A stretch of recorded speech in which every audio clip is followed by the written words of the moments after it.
Hoje a igreja celebra o Domingo de Ramos e da Paixão do Senhor. Não só no título, também naquilo que nós escutamos, nós vemos essas duas realidades unidas: a procissão dos ramos e a paixão de Jesus. E nós poderíamos pensar que isso é muito contraditório. Afinal de contas, quando Jesus ele entra em Jerusalém, ele é aclamado como rei, o rei dos judeus, o filho de Davi. Bendito o reino que vem. É isso que o evangelista São Marcos nos traz, repetindo um dos salmos que se cantava nas entradas de Jerusalém, e é um salmo que espera a chegada do Messias.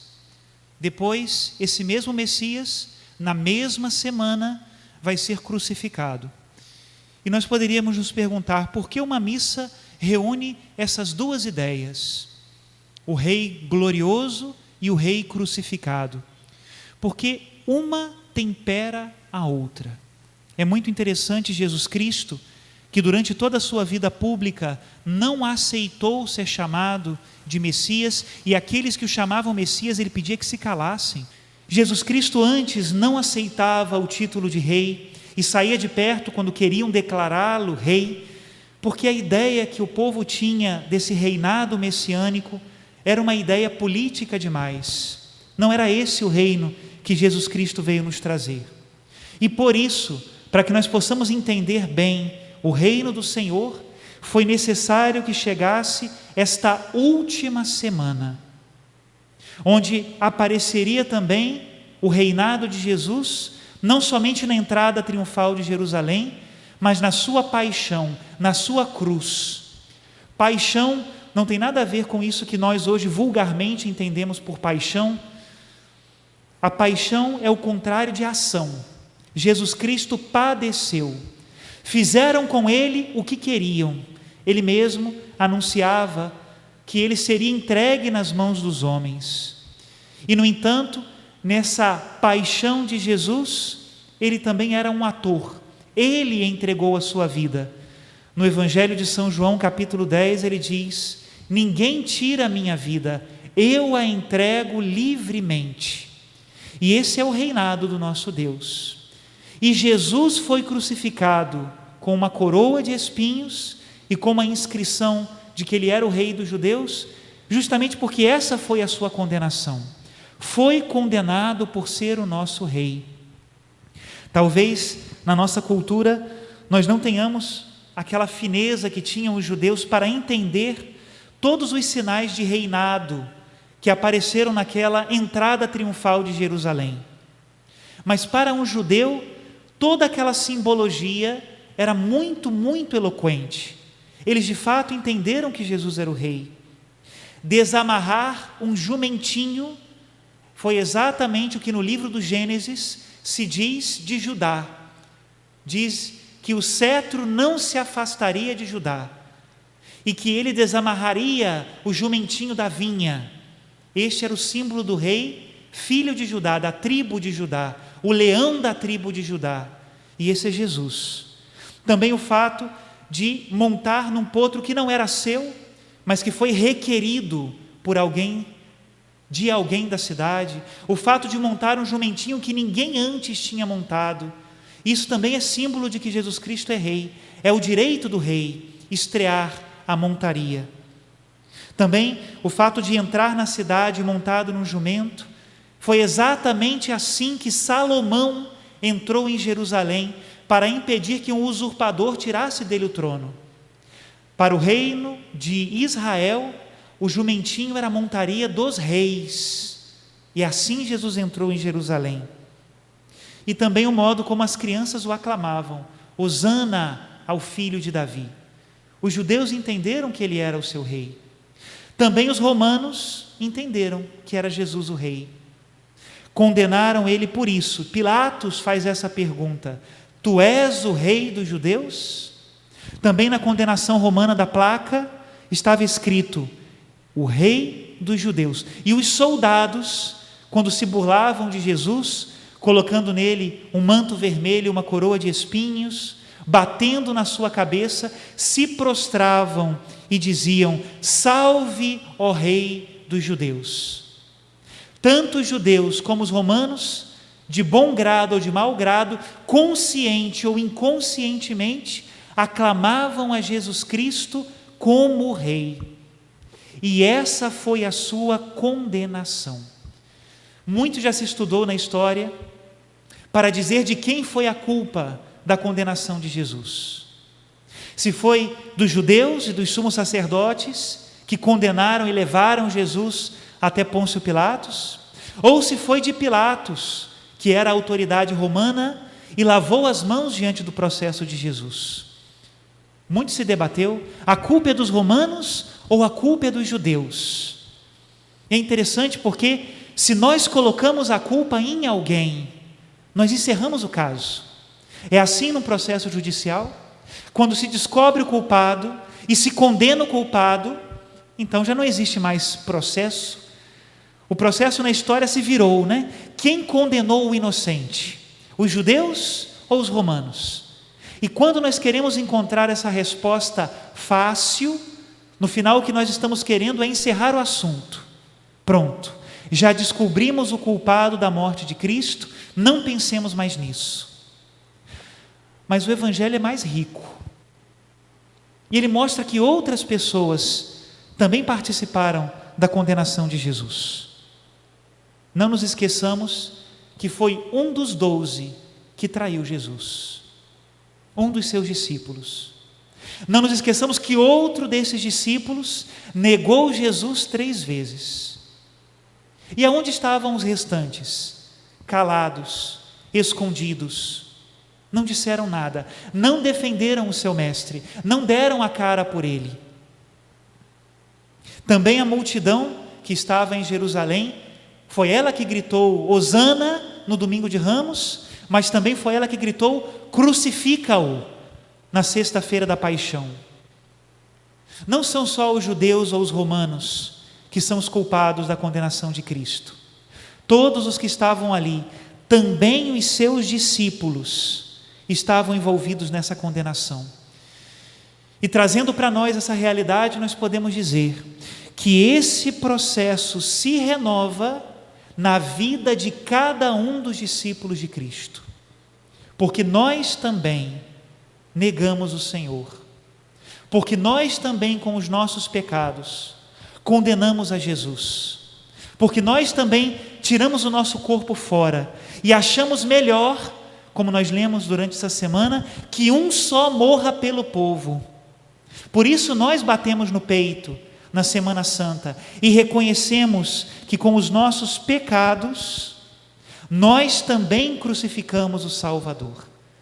Diz o Catecismo da Igreja Católica, no número 559, o Rei da Glória entra em sua cidade montado em um jumento, não conquista a filha de Sião, Jerusalém, figura da igreja, pela astúcia nem pela violência, mas pela humildade que testemunha a verdade. O mesmo nós podemos dizer de nós.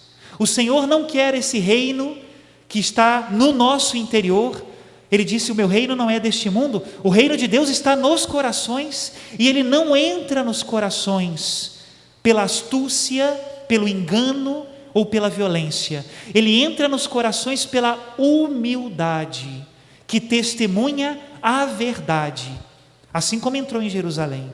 E do mesmo modo que Ele entrou em Jerusalém e foi aclamado com alegria, também Ele é aclamado com alegria nos nossos corações, muitas vezes, mas também se repete o mesmo julgamento de Jerusalém. E nós que o recebemos com alegria, que queremos ser seus discípulos, também o rejeitamos. Diz Isaías, homem das dores, experimentado no sofrimento, indivíduo de quem a gente desvia o olhar, repelente, dele nem tomamos conhecimento. E era os nossos sofrimentos que ele carregava, eram as nossas dores que levava às costas. O castigo que teríamos que pagar caiu sobre ele, com as suas feridas veio para nós a cura. Assim como em Jerusalém nós repelimos o Senhor, e pela humildade que testemunha a verdade, Ele quer mais uma vez, mostrando a sua cruz, mostrando esse rosto que foi cuspido, batido, rejeitado, tratado como um criminoso, pela humildade que testemunha a verdade, assim como Ele quer reconquistar Jerusalém, a sua igreja, assim Ele também quer nos reconquistar, né? O processo de Jesus se renova hoje, também na vida do mundo. Todas as vezes que um justo é perseguido, é Cristo que é perseguido nele. Todas as vezes que um justo sofre, é Cristo que sofre nele. Todas as vezes que nós voltamos as costas para Deus e nos entregamos ao pecado, e é muito assim, né? Não tem importância, para mim isto não é pecado. Quantas vezes nós ouvimos isso, né? E pensamos isso, né? Todas as vezes que nós voltamos as costas a Deus, nós mais uma vez entregamos a Jesus. É interessante como nós gostamos, é quase uma doença, né, da humanidade, de escolher alguns que devem morrer por todo o povo. E nesses que nós condenamos, está o rosto de Cristo. Nós gostamos de fazer heróis, mas os heróis só depois que eles morrem, né? Desde o ano passado, nós estamos escutando os médicos e os profissionais da saúde, nos dando muitas recomendações relacionadas ao cuidado sanitário que devemos ter. Nós os chamamos de heróis, batemos palmas para eles, batemos panelaços. Se lembram disso no início da pandemia? Quantas vezes nós quisemos animá-los, saíamos nas janelas e dizíamos que eram heróis, mas nós não escutamos os seus conselhos. E agora o que nós fazemos? Vamos enfeitar os túmulos daqueles médicos, daqueles que deram a vida justamente pelo cuidado, das pessoas que talvez inconsequentes, pegaram da sua inconsequência ou de outros que não tiveram cuidado com eles? Mesmo, muitas vezes cômodos, né? Nos colocamos isolados, mas quantos são os profissionais que aí fora vêm trazer os deliveries às nossas casas, vêm entregar as encomendas dos correios? Como nós temos essa capacidade de que alguns paguem pelo bem-estar de todos? Também neles nós temos que ver o rosto de Cristo. Se nós somos inconsequentes e não fazemos a nossa parte, também somos nós que dizemos: crucifica-o, crucifica-o. E não adianta nós sofrermos daquela mesma doença dizendo: a culpa era dos romanos, a culpa era dos judeus. Colocar a culpa no outro sempre foi um mecanismo de defesa. Isso é antigo como a humanidade. Foi assim com Adão e Eva. De quem é a culpa? Das pessoas que abusaram do auxílio emergencial. De quem é a culpa?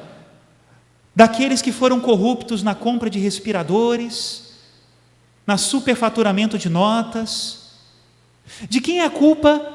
Das seringas vazias que enganaram idosos e daqueles que contrabandeavam ou tentavam contrabandear as vacinas. De quem é a culpa? Quando nós politizamos os tratamentos médicos, como se a vida de alguém dependesse de uma bandeira. Usa-se ou não usa-se um remédio ou outro?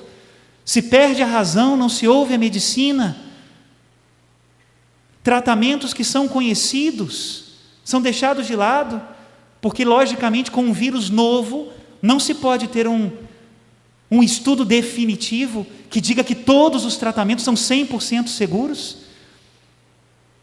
Quantas vezes nós continuamos repetindo o mesmo processo de que uns poucos morram pelas bandeiras, pelo bem de uma maioria? Nós também condenamos a Jesus, e em coisas muito sérias, mas o processo não está encerrado.